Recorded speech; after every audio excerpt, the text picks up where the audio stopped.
Hey, hi guys, welcome to our channel. So మన channel ఎవరైనా కొత్తగా వచ్చిన ఉంటే సబ్స్క్రైబ్ అయితే చేసుకోండి. అలాగే ఈ వీడియో అయితే చివరి వరకు చూడండి.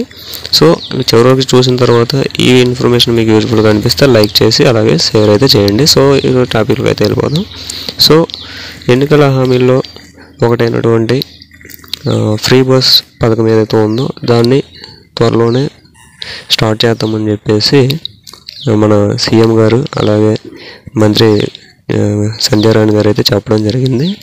సో ఫ్రీ బస్లో భాగంగా ఏంటంటే ఈ లేడీస్ ఉంటారు కదా, అంటే రాష్ట్రం మొత్తం మీద కాకుండా జిల్లాల వరకు మాత్రమే పరిమితం చేశారనమాట ఈ యొక్క జర్నీని.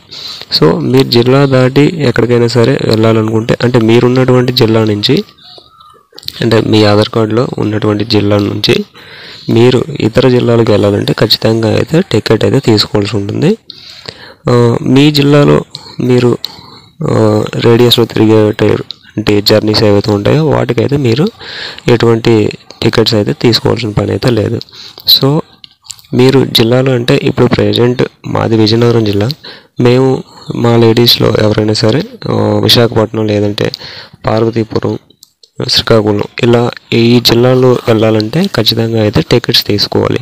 అలా కాకుండా ఇప్పుడు విజయనగరం జిల్లాలోనే విజయనగరం నుంచి బొబ్బిలి లేదా బొబ్బిలి నుంచి చీపురుపల్లి ఇలా ఈ రేడియస్లో తిరిగితే మనకైతే ఎటువంటి ఛార్జెస్ కూడా పడవన్నమాట. సో జిల్లాను దాటి వెళ్తామంటే ఖచ్చితంగా టికెట్స్ అయితే తీసుకోవాలి. సో జిల్లాల వరకు అయితే పరిమితం చేశారు. సో దీనికి సంబంధించినటువంటి ప్రకటన ఏదైతే ఉందో అది అఫీషియల్గానే ప్రకటించారు. కాకపోతే ఏంటంటే దీనికి సంబంధించినట్టు అంటే ఎప్పుడు ప్రారంభిస్తారు అనే దాని మీద అయితే ఇంకా ఏం చెప్పలేదు. సో త్వరలోనే ఆ విషయం కూడా ఆ యొక్క డేట్ని ప్రకటిస్తారు. సో ఇది ఈరోజు వీడియో. ఈ వీడియో మీకు నచ్చినట్లయితే లైక్ చేసి షేర్ చేయండి. అలాగే మన ఛానల్లో వచ్చేటువంటి ప్రతి ఒక్క వీడియోని మీరైతే నోటిఫికేషన్ రూపంలో పొందాలంటే ఖచ్చితంగా బెల్ ఐకాన్ అయితే ఆల్లో పెట్టుకోండి. So thank you for watching this video.